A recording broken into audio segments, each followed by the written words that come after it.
Hi everyone, I have another bishop endgame study here. So it's white to move and to win the game. So here we see black has two dangerous passed pawns, but black's king is also in a dangerous mating net. Although he has two passed pawns, but the position of black's king is not very secured. And does not have any dangerous pawns, but white has very active pieces: the bishop, the knight, and the rook. So, how should white continue? So, there are two winning lines. The first is with king e2, and the second is with bishop e4. So, most people would play king e2 and not bishop e4, but bishop e4 is also winning.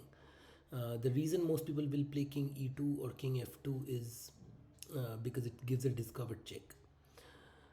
So, let's look at the bishop e4 line first. So, bishop e4, uh, preventing promotion, and then rook e6. Now you play king e2 check, bishop g1 only move, king d3 protecting the bishop, rook e5, knight f1, a very key move. Now he's threatening knight g3 mate, and you can't take because of the pin. And even if you take, I'll still play knight g3. So then you have to play rook takes g5 and then b4. So this position, white is completely winning because the b pawn cannot be stopped and all other pieces are like held up. The rook is held up covering g3, the bishop is held up to prevent the discovered check from the rook. The pawns cannot move, the king cannot move. So this is winning for white. But now let's look at the king e2 line. So king e2 check and then bishop g1. Here is another tricky line. He need not play bishop g1. He can play g1 and promote to a knight because he has to promote to a knight with a check because let's say let's say after king e2 check he promotes to a queen, then bishop e4 would be mate, right? White wins because the queen cannot defend the king because of this rook. So he has to promote to a knight and give a check, and then king f1, and now black has to prevent bishop e4. So he plays g6, shuts down this bishop for some time, and knight e4. Now what is white threatening? White is threatening to go to g3 and give checkmate. So knight e2. Now this is a big problem here.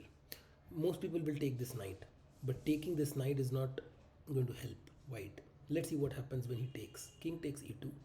Now what happens is now black gets the g2 square, and now it is black who is better. Black will promote and next move, and there is no check that white can give. His bishop is shut down, and black will promote next move, and white has to give up his rook. So this knight cannot be taken. So what white has to play is rook e1, and then bishop e3,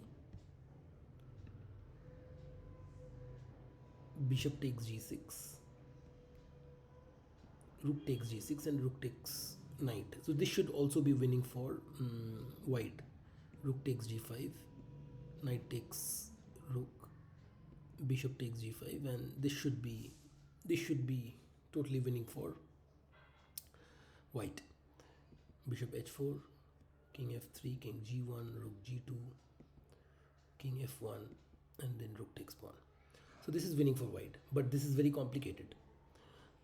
So this knight line is very tricky here. So king f1 and then g6, shutting down the bishop, knight e4, knight e2, and white must not take the knight. White takes the knight, then black king comes to g2. So this g2 square cannot be given to the black king. So rook e1, and then this is also winning for white. But we'll not go in this line. We'll go to the much more simpler line, which starts with king e2 check. This is the starting position. King e2 check, and then bishop g1, and then we play knight e4. We want to come to g3 and give checkmate. So then rook e6 only move, king f3, And now black has to give up the rook because there is no way to prevent knight g3 or knight f2.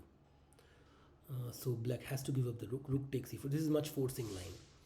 Bishop takes e4, and now g6. So what black is trying to do here is achieve a stalemate position. This rook cannot leave the first rank because it is blocked by its own pawn. And as long as the rook is there in the first rank, this bishop cannot move. And black has no other pawn moves, and there is no other king move. So, so now black is in a stalemate situation. Any move that white makes will lead to a stalemate, except one. Except one move, any other move leads to a draw. And that is the amazing rook f1. This is a very difficult move to find. Rook f1. You allow black to get a queen. You allow him to get a queen, and then g takes f1 queen, and then king g3 discovered check. Queen g2 is the only move, and bishop takes g2 is mate. Amazing. So let's look at the starting position again. It starts with, we are looking at the shortest line with the most forcing moves. King e2, bishop g1 is the only move, then knight e4, rook e6 is the only move to prevent knight g3, king f3, and then rook takes e4 is the only move to prevent knight g3, and then bishop takes e4, and then black's only move is g6. He has no other legal moves. G6, and now you have to find rook f1. Without this move you cannot make progress, or you will may accidentally make a draw. So rook f1 is the critical move. So you have to see this rook f1, and then g takes f1, king g3, queen g2, and bishop takes g2 is mate.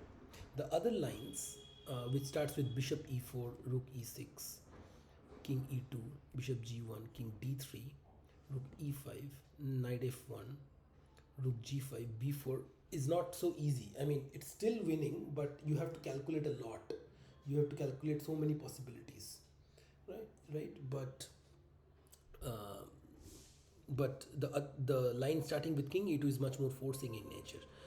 And after king e2, bishop g1, you also have to calculate what happens if this knight happens, and then king f1, and then g6. This is also a little difficult. Knight e4, knight e2. This is another critical position. You cannot take that knight. You have to play rook e1. If you take king takes e2, then king g2. And if you play b4 here, if you take rook takes e2, so let's say king takes e2, king g2. Sorry, let's go back to the rook line. King f1, g6, knight e4, knight e2, rook e1, and then bishop e3. So here if you take rook takes e2, then rook a1 check, rook e1, rook takes e1, king takes e1, and king g2, and black is better. I mean, black is even winning. There is no way to prevent queening. So very careful with this knight variation and the rook variation. You cannot take that knight. So this is a much more complicated line if black promotes to a knight, but if he just blocks with the bishop after king e2, then it leads to a forcing sequence. If he blocks with the bishop, then it leads to a very forcing sequence. And then rook f1 is the critical move you have to find.